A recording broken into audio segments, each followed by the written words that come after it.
Hey everyone, my name is Chris Lambert. On this channel, we talk Kanye West, and today we are looking at Roddy Rich's Instagram. And you can see he's kind of gone the Kanye method with the Instagram, reducing it down to just a key image or two. And here it's him and Kanye, Rich kind of squatting on this car, Ye hanging out in front. You may be like, is that Kanye? You can tell by the ring. He's been wearing this gigantic ring. And just, it's Kanye, right?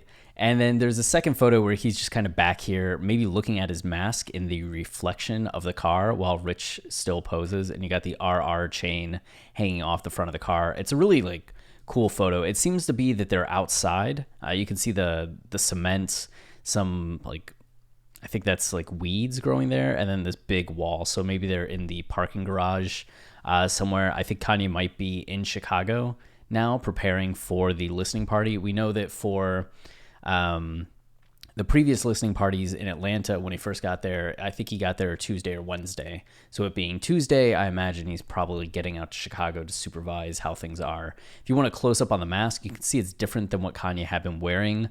During listening party 1, he had no eyes. During listening party 2, it was kind of this open front where he could see easily. And now here he has kind of these superhero eyes going on. It reminds me of a Spider-Man costume, alternative costume with the eyes there. But he has this hat on too, which I saw in Donda's place on Instagram. It's a hat that Kanye had worn in Uganda as well. It was a Vetma Israel hat, I do believe, if I have that right. So they're just kind of hanging out. And if you're like, Roddy Rich, Roddy Rich, why does that sound familiar? He's on Pure Souls. So he's been hanging out with Kanye for a minute. I'm pretty sure people liked his feature on Pure Souls. And actually, the dynamic between them got off on a little bit of a rocky foot. You can see this article here from Hot New Hip Hop saying Roddy Rich's feature on Donda addresses his past frustrations with Kanye. What past frustrations? So you may remember when Kanye said, "Trust me, I won't stop," and he peed on his Grammy, which was amazing. Roddy Rich did not like it. So he actually went on Instagram Live and was talking about it. And he says, if I get nominated for 6 Grammys and a guy looked to have 25 of those, and I come in here, I want to get nominated for 6 this year, I feel that's a good number. And this year, the guy just piss on that stuff. How do you think that made the world look at my accomplishments that I worked for? I did all this stuff and you pissing on it. That's lame.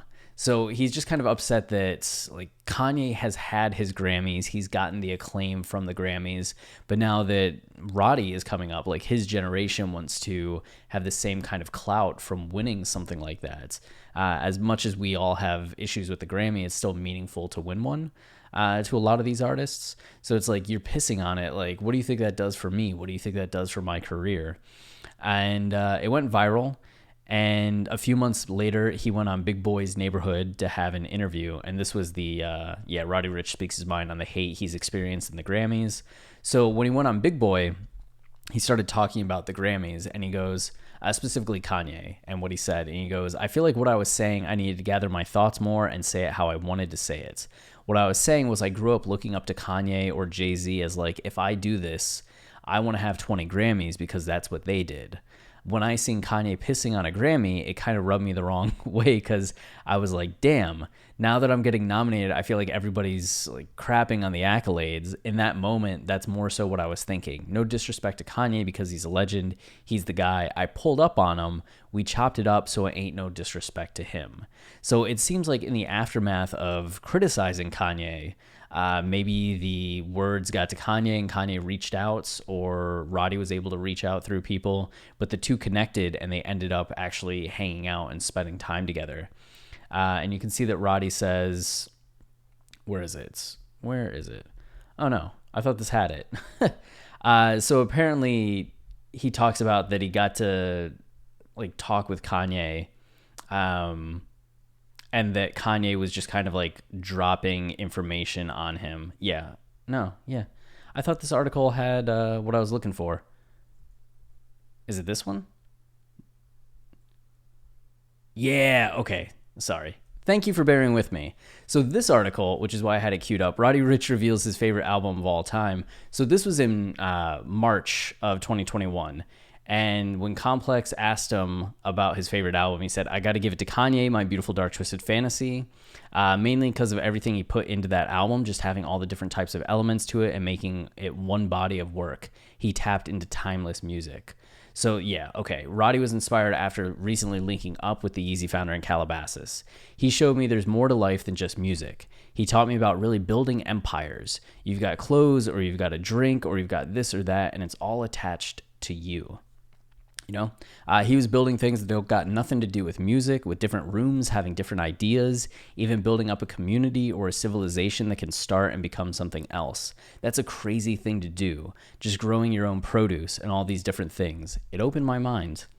So despite his love for Kanye, Roddy recently took issue. Yeah. So, and then it gets back into that. So, yeah, the two were able to not just go from Roddy criticizing Kanye to having this really productive like mentor-mentee meetup, but then Roddy actually getting to appear on Pure Souls and now just getting to like post great Instagram photos with Kanye. If you have never listened to Roddy Rich's music, this is kind of a quick overview. His first studio album, Please Excuse Me for Being Antisocial, came out in 2019 and went #1 on the US Billboard charts. It followed a couple successful mixtapes, Feed the Streets and Feed the Streets 2. You can see Feed the Streets 2 actually charted at number 67 and went gold, but did not have the success of like going double platinum that Please Excuse Me for Being Antisocial did. And then singles like Die Young was the first one that he had that charted. And then just in the R&B and hip hop space, he also had Every Season and Project Dreams. Big Steppa was another one that started to get him some attention. Start With Me, Tiptoe, and then The Box was from Please Excuse Me for Being Antisocial, and was really the one that like took off, hitting #1 on the Billboard Top 200 or Hot 100, which is great, and then High Fashion as well. And you can see as a featured artist, he was on the song Racks in the Middle in 2019, which is a Nipsey Hussle song. So that one going number 26, going platinum, being this posthumous, was it posthumous? Nipsey song. Is the last single Hustle. Nipsey Hussle released during his lifetime.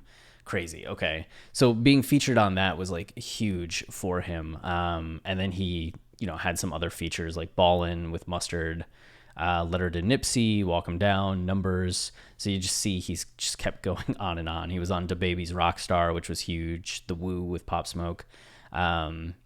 So Rich is really like having like a moment over these last few years, which is great. And we'll see how much being on Donda really does for his career. But it's just cool to, see Kanye chilling. So that's it for this video. Thank you very much for watching. And if you want to support us, the easiest way is to like, comment, subscribe, as any of those things tell YouTube this is a channel people like. So then they show it to others, which goes a long way in supporting us. So thank you all, and cheers.